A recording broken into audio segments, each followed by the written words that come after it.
Hello, my name is Elmer Moore, and I'm the project team leader for Scale Up Milwaukee. Thanks for joining us today. We have a great guest. Please introduce yourself. My name is John McWilliam, and I own the company Scathain. And Tell us, John, what does Scathain do? okay, well, Scathain is a custom art furniture manufacturing factory, custom house it's been called. And we have about 25 artisans on staff, ranging from blacksmith, metal workers, cast metal specialists, furniture grade carpenters, glass workers, finishers, metal patina artists, all that stuff, to comprehensive, under one roof, all the stuff gets done. So basically any custom furniture need that somebody needs, we can design it and make it, or we can work with somebody's design and make that, and pioneer new mediums to always be on the cutting edge of stuff that's new and that what people want. So we very much work with the customers to find out what they want, find out what their dreams are, what their hopes are, what's available today, what can we actually do, and then we'll try to figure out, whether we need to learn something or if it's something that we're already... John, I'm curious, is furniture and furnishings, is that in your blood? How did you come to be this? I'm an artist, I'm a musician, I'm a composer, performing artist, so I'm an opportunist.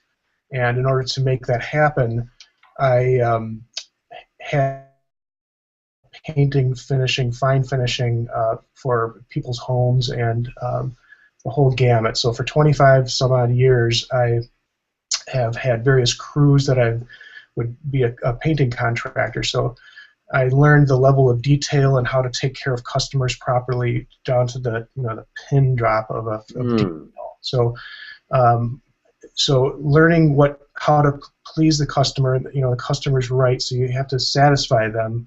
That makes me sort of a non-artist, and that I'm not producing my art and selling it to people. I'm working with my art methods to create stuff that people want and need. So it's so I learned the great level of detail by being a contractor in the customer service, which has helped us immensely in leaving just simply by word of mouth, we've been able to just make this whole company happen with little or no marketing whatsoever. That's fantastic. I'm curious, John, because you used a word, you used the word opportunist to describe how you are an artist. And in fact, we use the word opportunist to describe what entrepreneurs do. They create value by recognizing an opportunity out in the market. And you're describing your entrepreneurial side and your artist side, when in fact it sounds to me like they are one and the same. Would you agree to that? I do. I think my opportunistic strengths come from so desperately trying to become a professional musician as a vocational search that you literally would just do anything to make something happen and always push relentlessly. So I use this analogy often where, when you're in the music business, you're projecting this ray gun into the universe of energy, and it just goes out into the universe. But if you take that same ray gun and point it at the ground, bam, all of a sudden a factory pops up. So that's really what happened to me. My vocational pursuits, I took the time to refocus them on doing this furniture company, and it really just blew up.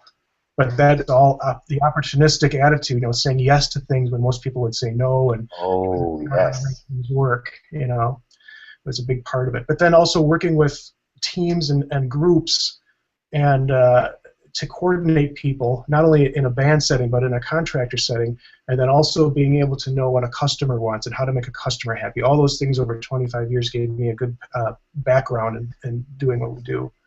So again, I'm hearing you say you figured out and you learned to say yes, and that you're looking for what the customer wants. And all that is, for me, it's about growth. Tell me about the moment that you realized you had something that you wanted to grow.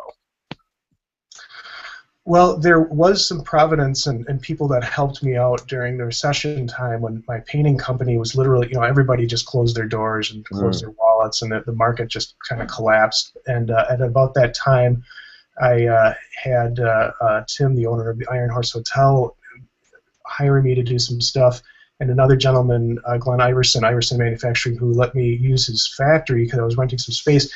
I had use of a metal shop, and I had a customer that needed stuff to be done. So those two elements, the timing of that, I saw as a huge opportunity. And of course, many late nights, 5 in the morning, working all night, trying to go above and beyond what anybody else in their right mind would do. So I can't overemphasize that. It's not for everybody.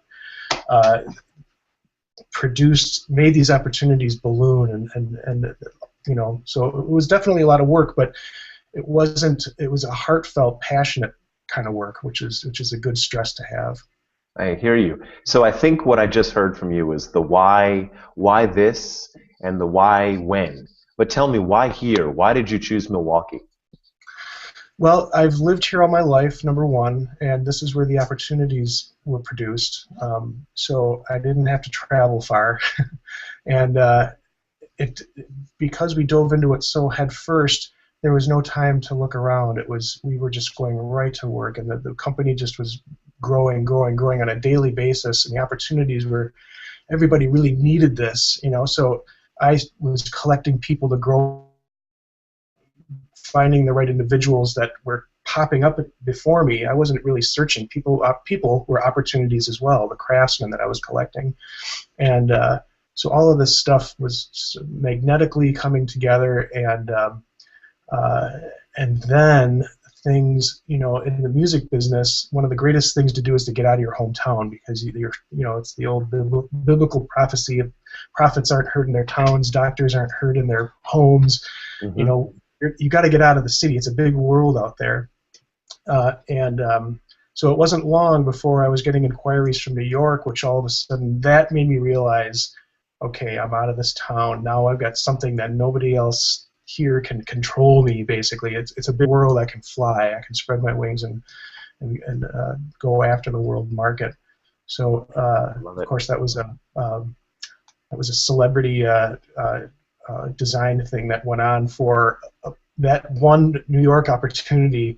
Forced me to put in the 10,000 hours of mirror making research and trying to close this deal. And it literally took me this one deal, but in that process, I honed the mirror making craft and was also servicing the area. So, finding out that there was a need beyond the hotel development was, wow, the opportunities were just stacking up. So this was a good place to be, Milwaukee.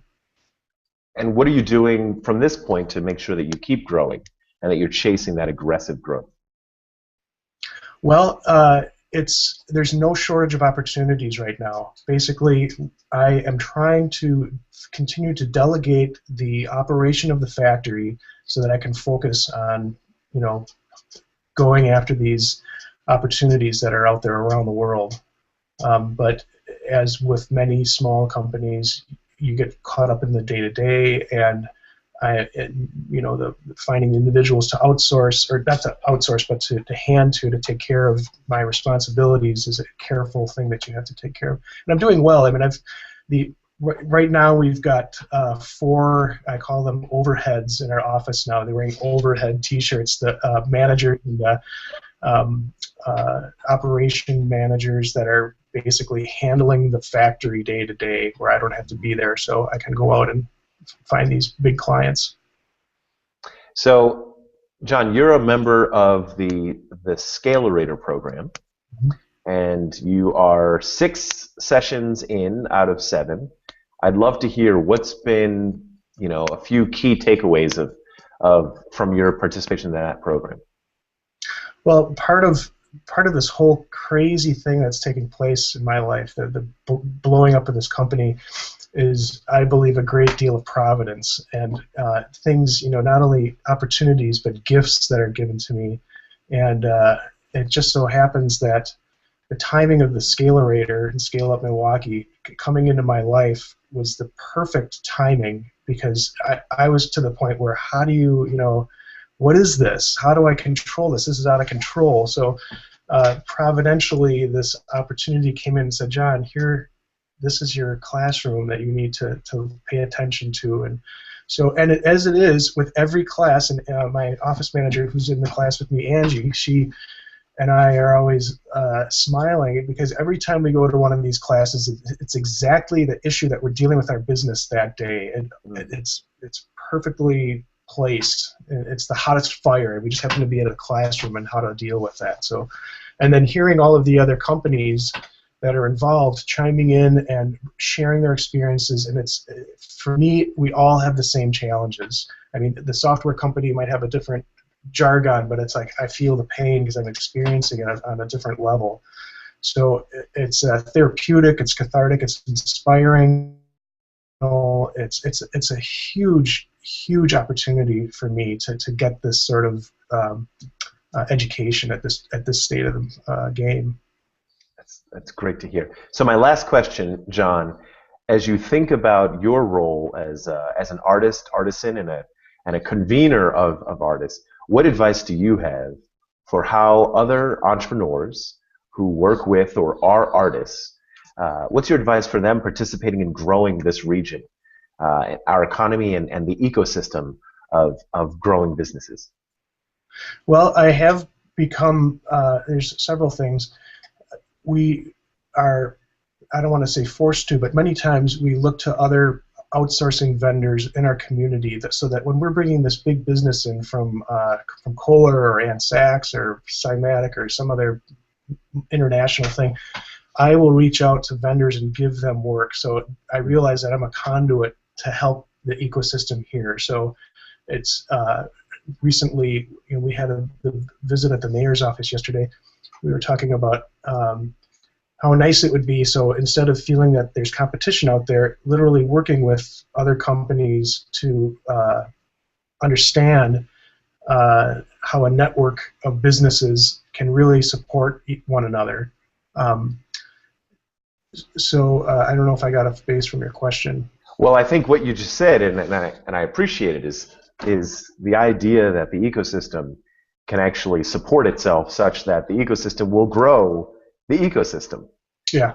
I think that's fantastic. Okay, so we're going to wrap. John McWilliam from Scathain, thank you so much. Look forward to seeing your work out and about, and appreciate you talking to Scale Up Milwaukee. Thanks, Elmer. Thanks.